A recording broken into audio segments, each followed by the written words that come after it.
चौथे महीने से शिशु का वजन बहुत तेजी से बढ़ता है। क्या आप जानते हैं तीसरे महीने के अंत तक शिशु का वजन 28 ग्राम रहता है, मगर जैसे ही चौथा महीना खत्म होता है शिशु का वजन 100 ग्राम तक पहुंच जाता है, यानी कि 2 गुने से भी ज्यादा तेजी से शिशु का वजन बढ़ता है। तो चौथे महीने से आपको इस बात का ध्यान रखना है कि आपके शरीर में प्रोटीन की कमी ना हो। प्रोटीन का सबसे बड़ा काम होता है बच्चे के वजन को मेंटेन करना, साथ ही आपके वजन को भी सही तरीके से बढ़ने में प्रोटीन बहुत अधिक हेल्प करता है। इसी के साथ हमारे शरीर में एंटीबॉडीज बनाता है, जिसका फायदा शिशु को भी होता है। साथ ही प्रोटीन का काम होता है हार्मोन्स को बनाना और एंजाइम्स को बनाना। मांसपेशियों को सपोर्ट करने में भी प्रोटीन बहुत अधिक हेल्प करता है। इसी के साथ प्रीमेच्योर डिलीवरी के खतरे को कम करने के लिए प्रोटीन बहुत अधिक हेल्पफुल होता है, यानी कि समय से पहले डिलीवरी के चांस को कम कर देता है। इसी के साथ कोशिकाओं को बनाने और उनकी देख रेख के लिए प्रोटीन बहुत जरूरी होता है। तो आपको ध्यान रखना है कि आपके शरीर में प्रोटीन की कमी ना हो। आपको दिन भर में कितना प्रोटीन लेना चाहिए, जो भी आपका वजन हो उसमें आपको 0.75 ग्राम मल्टीप्लाई करना है और जो भी आता है उतना आपको प्रोटीन दिन भर में लेना चाहिए। प्रोटीन के लिए आप मूंगफली, चने, दूध से बनी हुई चीजें, अंडे, मूंग की दाल, दालें, अनाज, फल तथा सब्जियों को शामिल जरूर करें। नंबर 2, ओमेगा 3 और आयोडीन। क्या आप जानते हैं इन दोनों की मदद से शिशु के मानसिक विकास और तंत्रिका तंत्र के विकास के लिए बहुत अधिक हेल्प मिलती है। तो गर्भ अवस्था में आपको ओमेगा 3 और आयोडीन से भरी हुई चीजें अपनी डाइट में शामिल जरूर करनी है।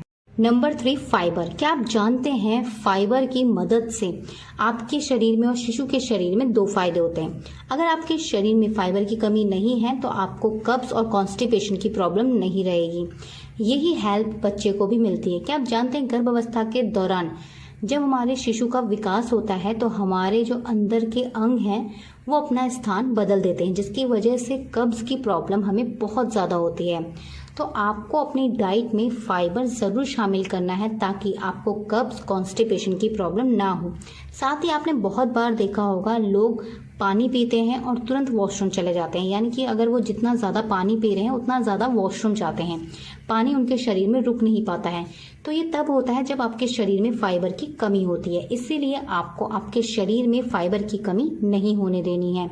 फाइबर युक्त चीज़ों के लिए आप अपनी डाइट में अनाज शामिल कर सकते हैं, दलिया को शामिल कर सकते हैं, दालों को शामिल कर सकते हैं, फल और सब्जियों को शामिल कर सकते हैं। जितना आप कच्चा अनाज, कच्चा फल और कच्ची सब्जियां खाएंगे उतना ज़्यादा फाइबर आपको मिलेगा।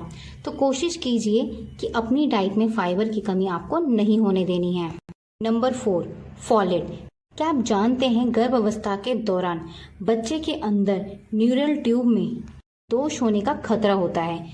अगर आपके शरीर में फॉलेट की कमी नहीं है तो शिशु को ये दोष होने का खतरा नहीं होता। इसलिए आपको ध्यान रखना होगा कि आपके शरीर में फॉलेट की कमी ना हो।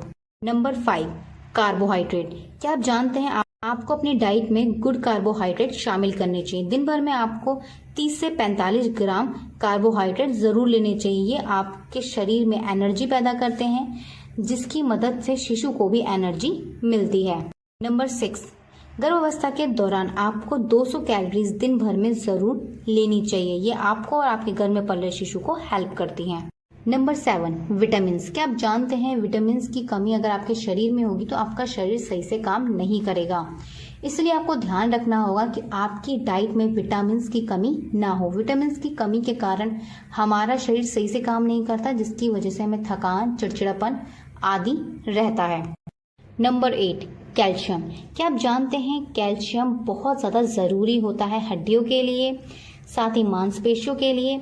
अगर गर्भावस्था के दौरान हमारे शरीर में कैल्शियम की कमी होगी तो बच्चे में बहुत ज़्यादा विकृति होने का खतरा होता है, यानी कि बच्चे की जो हड्डियां हैं वो सही से डेवलप नहीं होंगी, जिससे बच्चों के अंग में बहुत सारे दोष हो सकते हैं, बच्चा अपंग भी पैदा हो सकता है। इसलिए कोशिश करें आपके शरीर में कैल्शियम की कमी ना हो। साथ ही कैल्शियम की कमी होने से आगे चलकर आपको स्तनपान कराने में भी परेशानियां आती हैं। हाई ब्लड प्रेशर की भी शिकायत होती है अगर आपके शरीर में कैल्शियम की मात्रा कम हो। पहले ट्राइमेस्टर में हमें 800 mg पर डे चाहिए होता है कैल्शियम का। सेकेंड ट्राइमेस्टर में हमें चाहिए होता है 1000 mg per day and third trimester में हमें चाहिए होता है 1500 mg पर डे। तो ऐसे आपको जो कैल्शियम है अपनी डाइट में बैलेंस रखना चाहिए। इसके लिए आपको रागी को अपनी डाइट में ज़रूर शामिल करना चाहिए। रागी में 3 गिलास दूध से भी ज़्यादा कैल्शियम पाया जाता है। साथ ही आप दूध ले सकते हैं, मखाने ले सकते हैं, किशमिश ले सकते हैं, ड्राई फ्रूट्स, फल, सब्जियां और दालों का सेवन कर सकते हैं। Number 9, iron. अगर आपके शरीर में आयरन की कमी है तो इसकी वजह से आप थका थका महसूस करेंगे, एनर्जी की कमी आपके शरीर में रहेगी, साथ ही ऑक्सीजन आपके शरीर में कम हो जाएगा, सर दर्द, चिड़चिड़ापन, आंखों की जो रोशनी है वो कम होने लगेगी। इसी के साथ एनीमिया होने का खतरा भी बहुत बढ़ जाएगा। आपकी जो त्वचा है वो सफ़ेद या पीली रंग की होने लगेगी। इससे जुड़े कोई भी सवाल या सुझाव हो तो कमेंट करके हमें ज़रूर लिखिएगा। अगर आपको हमारी वीडियो पसंद आई हो तो लाइक ज़रूर कीजिए, साथ ही अपनी गर्भवती दोस्तों के साथ इस वीडियो को शेयर ज़रूर कीजिए। साथ ही अगर आप फेसबुक या यूट्यूब पे हमें पहली बार देख रहे हैं तो प्लीज़ हमारे चैनल को फॉलो और सब्सक्राइब ज़रूर कीजिएगा, ताकि प्रेगनेंसी और पेरेंटिंग से जुड़ी ऐसे ही इंपॉर्टेंट वीडियोज़ आपको मिलती रहें। हमारी वीडियो को पूरा देखने के लिए आप सभी का धन्यवाद। मिलते हैं आपसे नेक्स्ट वीडियो में, तब तक के लिए अपना ध्यान रखिएगा। धन्यवाद।